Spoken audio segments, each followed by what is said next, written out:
भारतीय संविधान, इसको इंग्लिश में कहते हैं इंडियन कॉन्स्टिट्यूशन। इस अध्याय के जितने भी महत्वपूर्ण तथ्य होंगे उन्हें मैं आपको बताऊंगा, जिसे आप लिख भी लेंगे, फिर अभ्यास प्रश्नों को भी हल करेंगे हम। अब देखिए, इसका पहला टॉपिक है संविधान क्या और क्यों। इसका मतलब है संविधान क्या है और इसकी ज़रूरत क्या है। इसको आइए हम उदाहरण समझते हैं।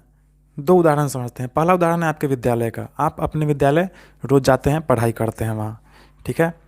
किसी भी विद्यालय को सुचारू रूप से चलने के लिए, मतलब अच्छे से चलने के लिए उसके कुछ नियम कानून होते हैं, है ना। उसी नियम कानून के अनुरूप वह विद्यालय चलता है। अगर वह नियम कानून नहीं होगा तो वह विद्यालय नहीं चलेगा। जैसे आप समय पर स्कूल जाते हैं, है ना, समय पर शिक्षक भी स्कूल आते हैं, समय पर घंटी लगती है और समय पर क्या होता है, प्रार्थना होता है। अलग अलग कक्षा के लिए अलग अलग कमरा होता है ना। प्रत्येक कक्षा के बच्चे अपने अपने कमरे में जाकर पढ़ाई करते हैं। प्रत्येक विषय के लिए अलग अलग शिक्षक क्या होते हैं, प्रत्येक घंटी में जाकर बच्चों को पढ़ाते हैं। फिर समय पर खाना बनता है।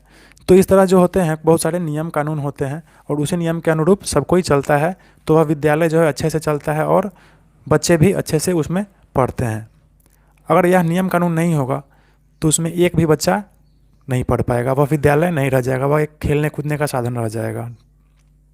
अब मान लीजिए आप समय पर स्कूल नहीं जाए, शिक्षक समय पर स्कूल नहीं जाए, है ना, समय पर खाना नहीं बने, समय पर ये शिक्षक अपने वर्ग कक्ष में नहीं जाए, है ना, अलग अलग कक्षा के लिए अलग अलग कमरा नहीं हो, तो क्या ऐसे में पढ़ाई होगा? बिल्कुल पढ़ाई नहीं होगा। मेरे कहने का मतलब है कि विद्यालय को चलने के लिए अच्छे से क्या होते हैं, एक नियम और कानून होता है, एक कायदा कानून होता है। अगला उदाहरण देखते हैं आपके घर का। आप अपने घर में रोज़ रहते हैं, ठीक है। सोचिए घर में कोई अगर नियम कानून नहीं होगा, कोई कायदा कानून नहीं होगा तो क्या होगा। आपको जब मन करेगा तब उठेंगे, है ना, जब मन करेगा तब खेले, जब मन करे तब आप कुछ भी करें, है ना। पापा क्या कहते हैं, रोज़ घर से बाहर कमाने जाते हैं, काम करने जाते हैं, वो काम करने नहीं जाए, वो घर में ही बैठे रहें, जो मन करे उनका वो करे, है ना। मम्मी खाना बनाती है तो मम्मी खाना नहीं बनाए, मम्मी को जो मन करे वो करे। तो क्या ऐसे में घर चलेगा? बिल्कुल नहीं चलेगा। तो एक घर को भी चलने के लिए एक निश्चित नियम कायदा कानून होता है, तब घर चलता है और घर के सभी लोगों का क्या होता है, विकास होता है। उसी तरह यह जो हमारा देश है ना, इस देश को भी चलने के लिए कुछ नियम कायदे कानून हैं। अगर ये नियम कानून नहीं होंगे तो क्या होगा, जिसको जो मन करेगा वो करेगा, है ना। कोई किसी को मार देगा, कोई किसी से पैसा छीन लेगा, है ना, कुछ भी सही से नहीं होगा। तो एक देश को भी चलने के लिए एक नियम कायदा कानून होता है। उस नियम कानून को हम क्या कहते हैं, उस देश का संविधान कहते हैं।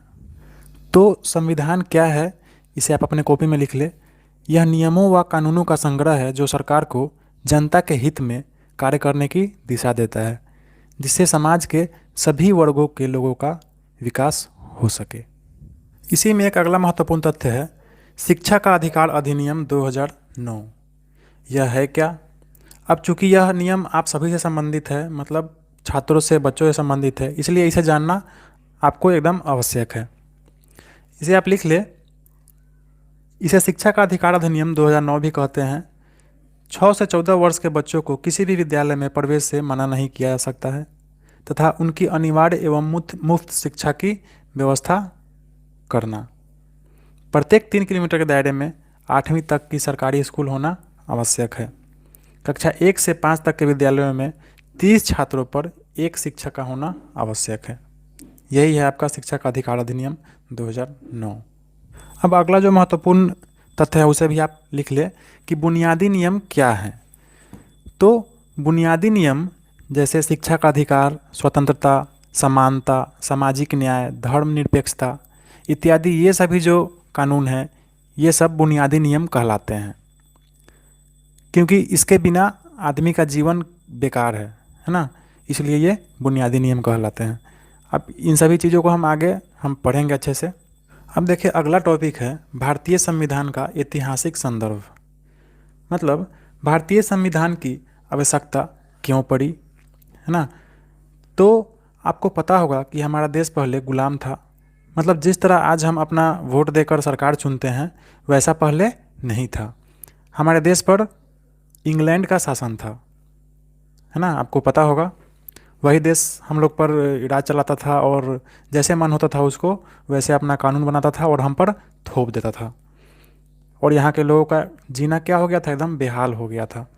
उसी समय 1885 में, यहाँ पे किताब में है, 1885 में क्या हुआ था, भारतीय राष्ट्रीय कांग्रेस का गठन हुआ था, जिसमें भारत की आज़ादी के लिए बहुत सारे प्रयोग किए गए, है ना। बहुत सारे नेताओं ने आंदोलन किया, सभी ने अपना अपना इसमें दिमाग लगाया और अंत में क्या हुआ, 15 अगस्त 1947 को हमारा देश आज़ाद हुआ। यानी इंग्लैंड की सत्ता यहाँ से ख़त्म हो गई। तो इंग्लैंड का जो कानून था, जो हम पर थोपा गया था, उसमें बहुत सारी खामियां थी जो भारतीयों के लिए कहीं से भी उचित नहीं था। इसलिए भारत को अपना एक संविधान का होना एकदम आवश्यक था। इसलिए यह संविधान बना। अब आइए हम कुछ इसके इतिहास को जानते हैं कि यह कैसे बना। इसे आप अपने कॉपी में भी लिख लेंगे पॉइंट वाइज करके, और इसे आप याद भी कर लेंगे। तो पहला पॉइंट जो होगा वह है 1920 में भारतीय राष्ट्रीय कांग्रेस ने भारत के लोगों द्वारा अपना संविधान खुद बनाने की स्पष्ट मांग रखी। कब रखी, 1920 में। यह आपका पहला पॉइंट हो जाएगा। दूसरा पॉइंट लिखेंगे आप, सन 1928 में मोतीलाल नेहरू और कांग्रेस के 8 अन्य नेताओं ने भारत के संविधान की एक नई रूपरेखा तैयार की। ठीक है, इसे आप दूसरे पॉइंट में लिख लेंगे। तीसरे पॉइंट में आप लिखेंगे 1931 में कराची में हुए भारतीय राष्ट्रीय कांग्रेस के अधिवेशन में भारतीय संविधान की रूपरेखा से संबंधित प्रस्ताव पेश किया गया। कब, 1931 के कराची में हुए भारतीय राष्ट्रीय कांग्रेस के अधिवेशन में। ठीक है, इसे आप तीसरे नंबर पॉइंट में लिख लेंगे। अब चौथे नंबर पॉइंट में आप लिखेंगे 1934 में एक स्वतंत्र संविधान सभा की मांग की गई, जो द्वितीय विश्व युद्ध के दौरान और तेज हो गई, है ना। क्या मांग की गई 1934 में, स्वतंत्र संविधान सभा।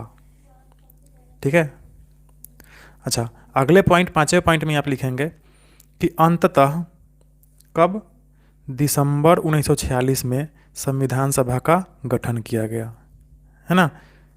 अब संविधान सभा क्या है, तो जिस तरह भारत में अभी बहुत सारे राज्य हैं, है ना, जैसे आपका बिहार है, उत्तर प्रदेश है, उसी तरह पहले आज़ादी से पहले प्रांत हुआ करते थे, है ना।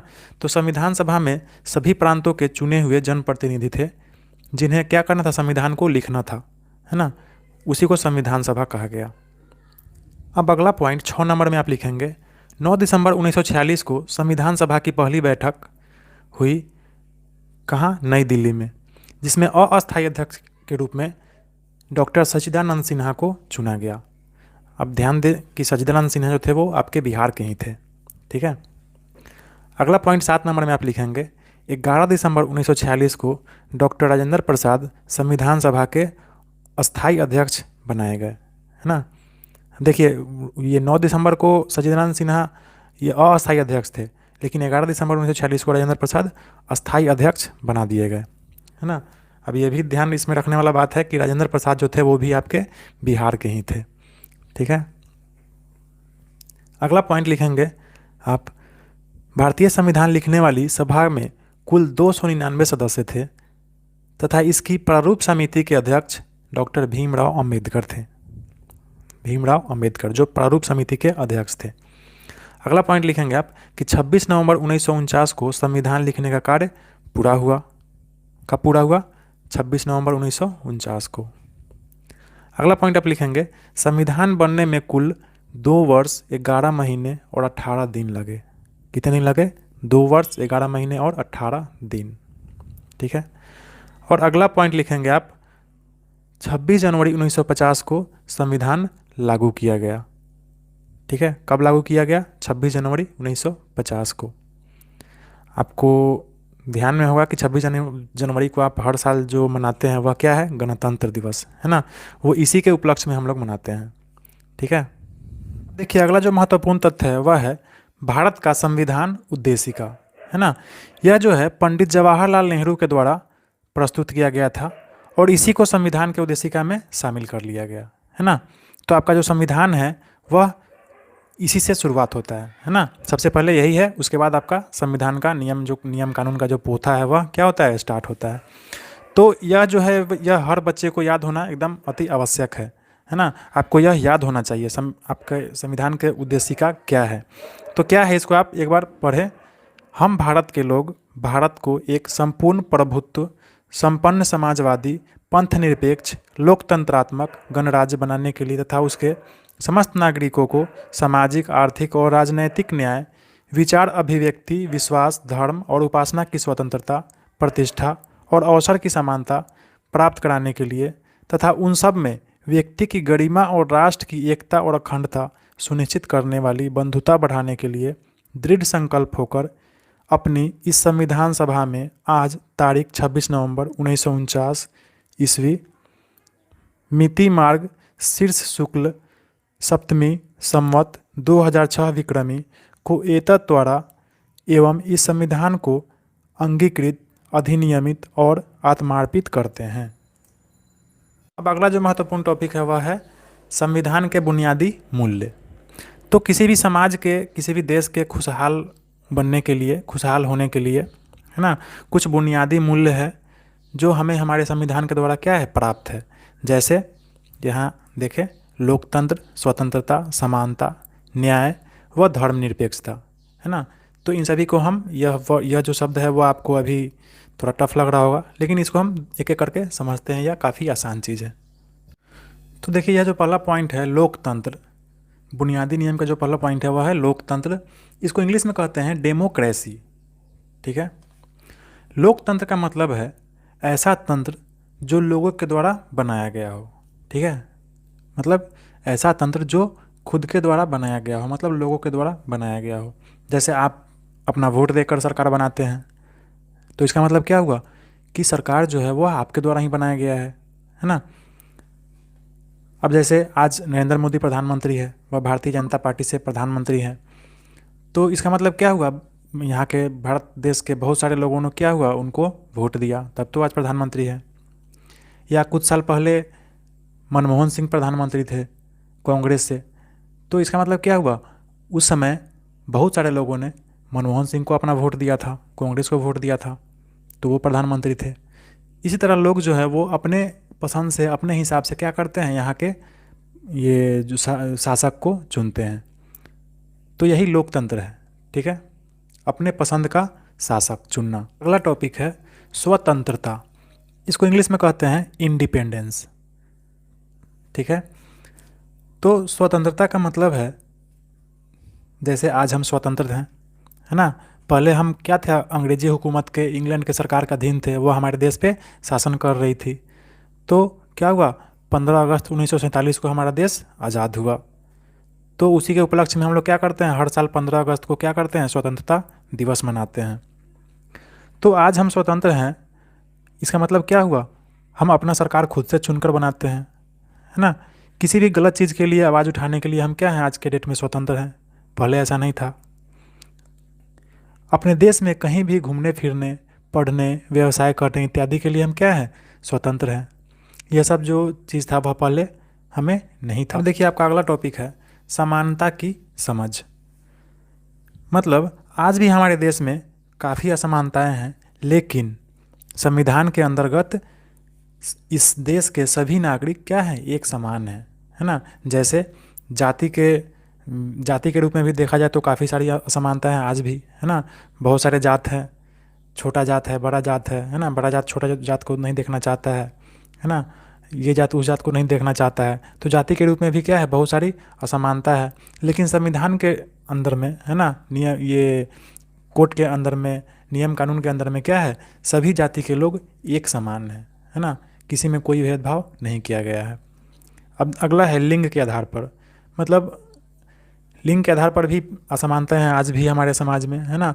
महिला को पुरुष से कम आंका जाता है ना। महिलाओं के लिए बहुत सारी ये चीज़ें हैं, जैसे वो घर में ही रहना, खाना बनाना, है ना, इत्यादि, ये सब क्या है, महिलाओं को करना है। और पुरुष जो है वो कुछ भी कर सकते हैं, लेकिन ऐसा नहीं है। संविधान के नज़र में महिला और पुरुष दोनों क्या है, एक समान है ना। दोनों का अधिकार एक समान है।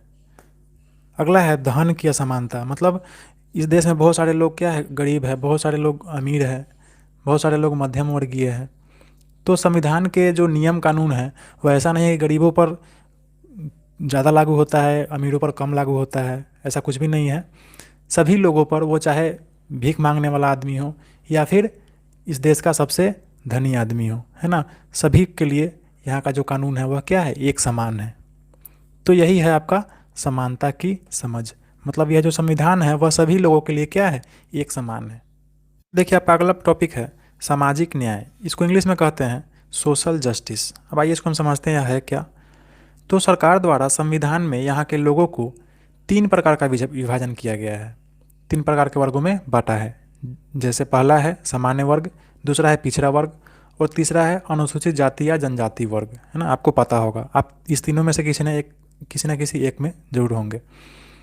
तो हमारे संविधान ने इन तीनों वर्गों को एक समान माना है, लेकिन चूंकि पिछड़े वर्गों तथा अनुसूचित जाति व जनजाति के लोगों के साथ जो इतने हजारों सालों से जो अन्याय हुआ है, अन्याय का मतलब हुआ कि उन्हें समाज में हमेशा छोटा समझा गया तथा उन लोगों को आगे बढ़ने का मौका नहीं मिला, है ना।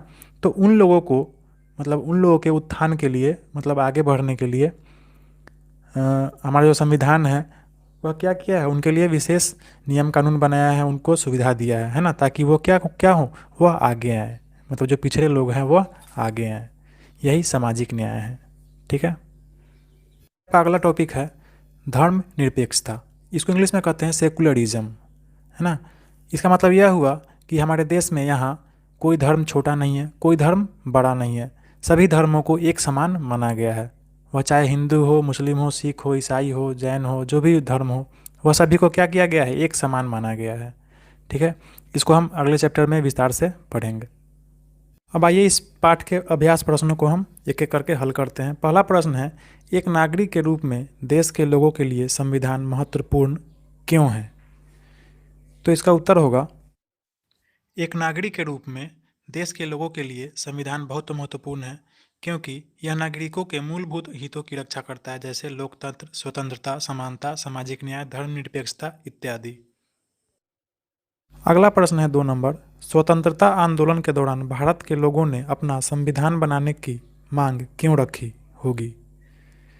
इसका उत्तर होगा, क्योंकि इंग्लैंड की सरकार ने जो अधिकार अपने देश के इंग्लैंड के नागरिकों को जो दे रही थी, वह अधिकार भारत के नागरिकों को नहीं दे रही थी, जैसे मत देने का अधिकार, चुनाव लड़ने का अधिकार, अपने इच्छा अनुसार व्यवसाय करने का अधिकार इत्यादि। अगला प्रश्न है 3 नंबर, भारत के संविधान में दिए गए मूल्यों में से आपको कौन से मूल्य सबसे महत्वपूर्ण लगते हैं और क्यों। इसका उत्तर होगा, भारत के संविधान में दिए गए मूल्यों में से बुनियादी मूल्य जिसमें लोकतंत्र, समानता, स्वतंत्रता, सामाजिक न्याय, धर्मनिरपेक्षता इत्यादि मुझे महत्वपूर्ण लगते हैं क्योंकि इन मूल्यों के बिना एक व्यक्ति का जीवन खुशहाल नहीं हो सकता। अगला प्रश्न है 4 नंबर, संविधान में दिए गए समता और सामाजिक न्याय को लागू करने के लिए सरकार द्वारा जो योजनाएं चलाई जा रही हैं उन्हें निम्न तालिका में भरिए, ठीक है। तो सरकार जो योजना चला रही है समता, समानता और सामाजिक न्याय के लिए, उसको हमको इस तालिका में क्या करना है, भर देना है। ये है आपका उत्तर, इसे आप अपने कॉपी में लिख लें। बच्चों, ये था आपका अध्याय 1 जिसे आपने अच्छे से समझा, पढ़ा। अब अगले अध्याय के साथ जल्द ही आपके सामने हम उपस्थित रहेंगे। तब पर कमेंट करें, जो भी आप कुछ कहना चाहते हो तो कमेंट करें और अपने दोस्तों के साथ शेयर ज़रूर करें।